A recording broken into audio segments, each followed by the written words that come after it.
Akkam jirtu kabajamtoota daawwattootaa fi hordoftoota Oromiyaa Freedom Media dambalii gunguu uummataa nageenya kabajaa akkuma jirtan sinaa ga'u jedha hagayya 15 oduu guyyaa irratti qilleeffannee kan isin biraan geenyu taatee jalqaba irratti hangafoota oduun.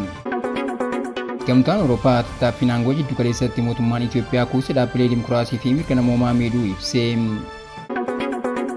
Pireezidaantii Yuunaayitid Isteetsi Doonaald Tiraamp Laan Hormuuz qaama daangaa Yuunaayitid Isteetsi akka ta'etti dhiyootti akka labsan himanii.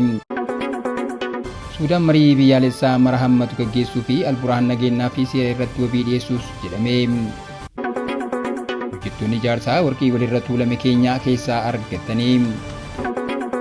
OFM dambalii gunguu uummataa irraa oduu isinitiin kan isin waliin turu hanga walaabuuti amma oduu bal'inaan.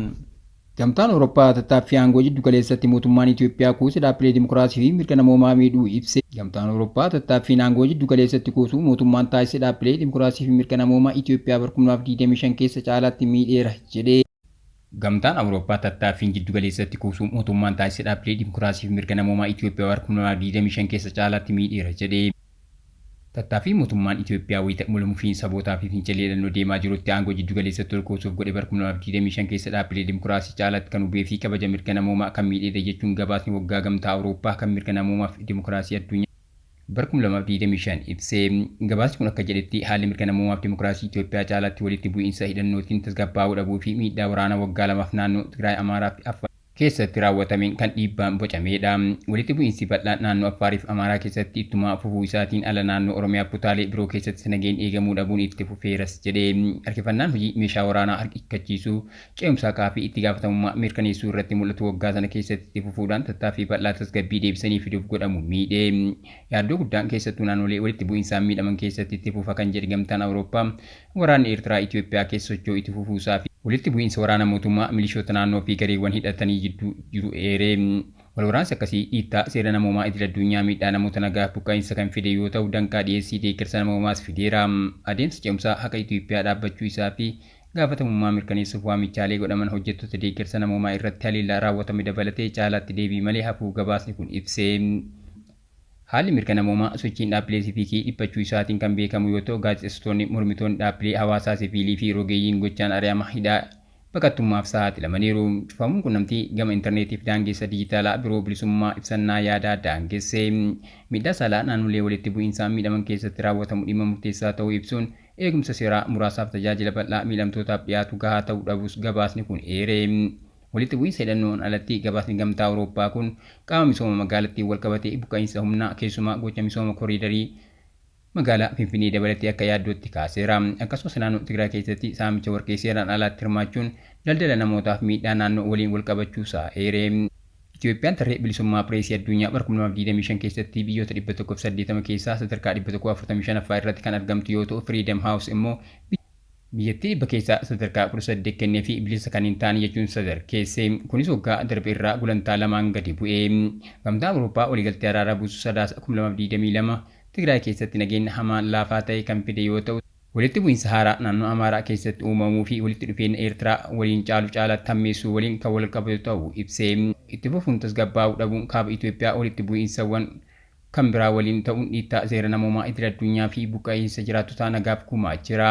Harkifannaan turtiidhaan tajaajila ce'umsaa haqaa hojiirra oolchuu irratti mul'atu dhimma biroo gabaasichi keessatti eerame.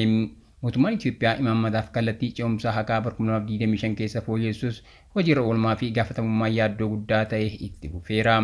Sadarkaa idil addunyaatti Itoophiyaan bara 2025 keessa gamtaa mirga namoomaa dhaabbata mootummoota gamtoomanii irratti gamaggama yeroo hundaa afuraffaa keessa kan darbite yoo ta'u dhiittaa mirga namoomaa walitti bu'iinsaa wal qabatan bilisummaa pireesii fi walabummaa qaama seeraa murteessuu irratti yaada dhiyeessitoota deeggarsa ergatte keessatti akkasumas hojiirra oolmaa gorsa kanaa walqixa kan hin taanedha.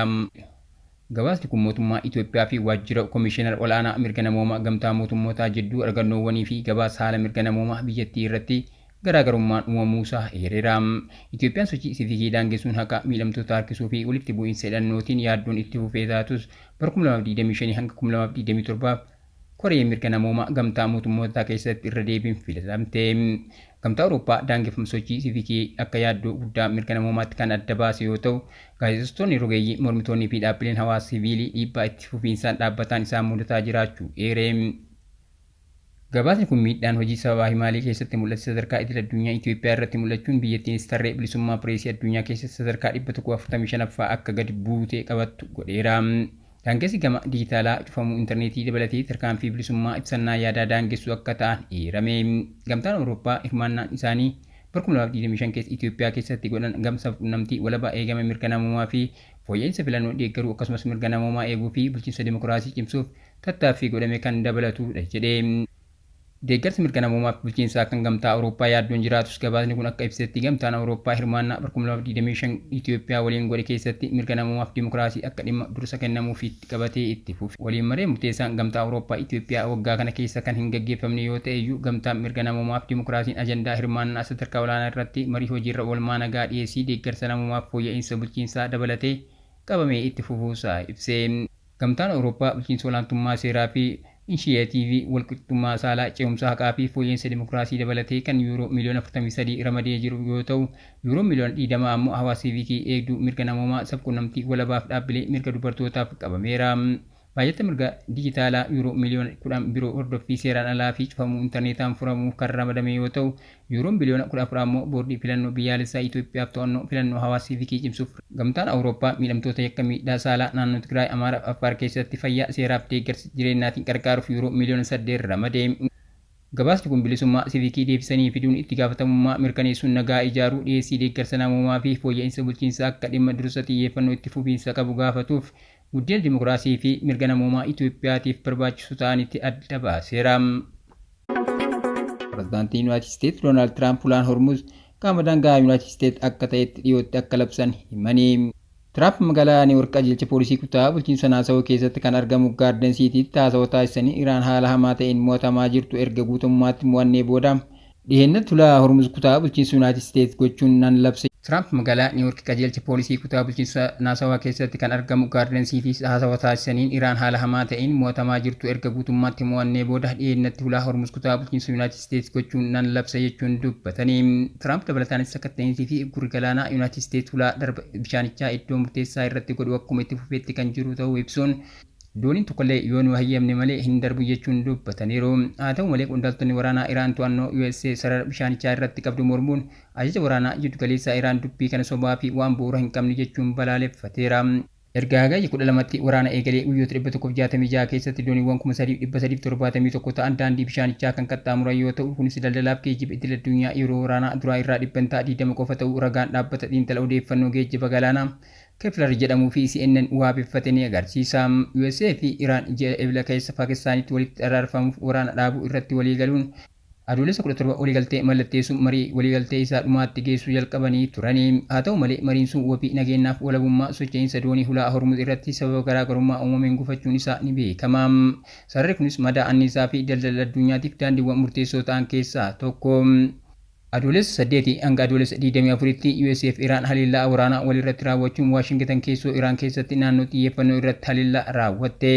Teheraan ammoo haaloo bahuuf buufataalee waraanaa fi meeshaalee USA biyyoota Arabaa kanneen akka Joordaan, Baareenii fi Kuweet keessa jiran irratti haliillaa raawwachuu ishii beeksisteetti jechuun dubbatanii. Sudaan marii biyyaalessaa mara hammatu gaggeessuu fi Alburhaan nageenyaaf seera irratti wabii dhiyeessuus jedhame. Pireezidaantiin mana maree ce'umsaa biyyaalessaa fi hoogganaan waraanaa Sudaan Abdul Fattah Alburhaan marii biyyaalessaa mara hammataa akkaataa bilisa ta'een dhiyaate deeggaruu isaanii fi hirmaannaa mijeessuudhaaf wabii seeraa siyaasaaf nageenyaa kennuuf qophii ta'uu isaanii gabaafame. Pireezidaantiin mana maree ce'umsaa biyyaalessaa fi hoogganaa waraanaa Sudaan Abdul Fattah Alburhaan marii biyyaalessaa mara hammataa akkaataa bilisa ta'een dhiyaate deeggaruu isaanii fi hirmaannaa mijeessuudhaaf wabii seeraa siyaasaaf nageenya kennuuf qophii ta'uu isaanii gabaafame. Kabaja ayyaana waraana Sudaan tokkomsuu itti yaadamu ilaalchisee sirna gaggeeffamaa irratti kan dubbatan Alburhaan mootummaa deeggarsa loojistikii fi wabii kan dhiyeessu yoo qophii marichaa ajandaa fi bu'aa isaa murteessuu keessaa ala akka ta'u ibsaniiru.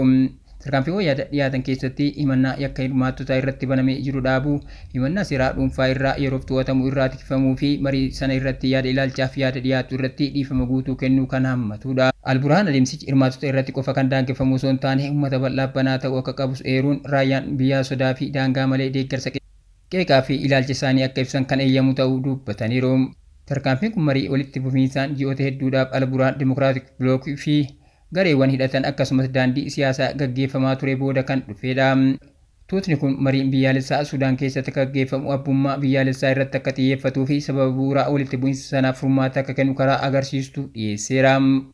Marii kanas hirmaattota ulaagaalee ajandaaf qophii hojii murteessituuf koree qopheessituu bilisa ta'e dhaabuuf jecha gareewwan hawaasa siviilii manguddootaa fi hoogganoota amantaa waliin gaggeeffame.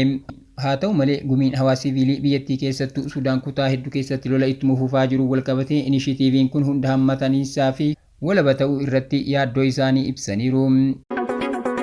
Hojjettoonni ijaarsaa warqee walirra tuulame Keenyaa keessaa argatanii. Beeljeemitti hojjettoonni ijaarsaa warqee gatii jabeessa walirra tuulamee fi yuuroo miliyoona 9 baasu Keenyaa manaa keessatti dhokfame argatanii. Beeljeemitti hojjettoonni ijaarsa warqee gatii jabeessa walirra tuulamee fi yuuroo miliyoona 9 baasu Keenyaa manaa keessatti dhokfame argatanii. Hojjettoonni kun osoo ujummoo kosiin dhangala'aa keessa bahu yeroo miidhagsanitti waan kanatti bahu miidiyaan biyya keessa gabaaseera. Qabeenya guddaa kan eenyuuf fudhachuu danda'a kan jedhu dubbii ijoo ta'e. Sababiin isaas hojjettoonni ijaarsaa fi abbaan mana kanaa qabeenya kana kiyya jedhanii fudhachuuf carraa qabu. Erga qorannoo eegalee booda poolisiin ammoo uummataan qabeenyi biraas argama jettanii bakka kana akka hin dhaqne jedheera. Warqeen hundumtuu bakka eegumsi taasifamu geeffamuu fi manichi diddiigamullee ibsee. Hojjettoota ijaarsa warqii walirra tuulame kan argatan keessaa dargaggeessa umrii 18 ni argama. Hawaasa Filimeesh 47 ta'anii fi Beeljeem keessa jiraataniif waan jireenyaaf isaan barbaachisu akka guuttatan dhaabbata deeggarsa maallaqaa taasisuudha. Daarektarri dhaabbatichaa Geerteerit gaafa kana kan dhagaan guddaa isaan ajaa'ibu dubbatu.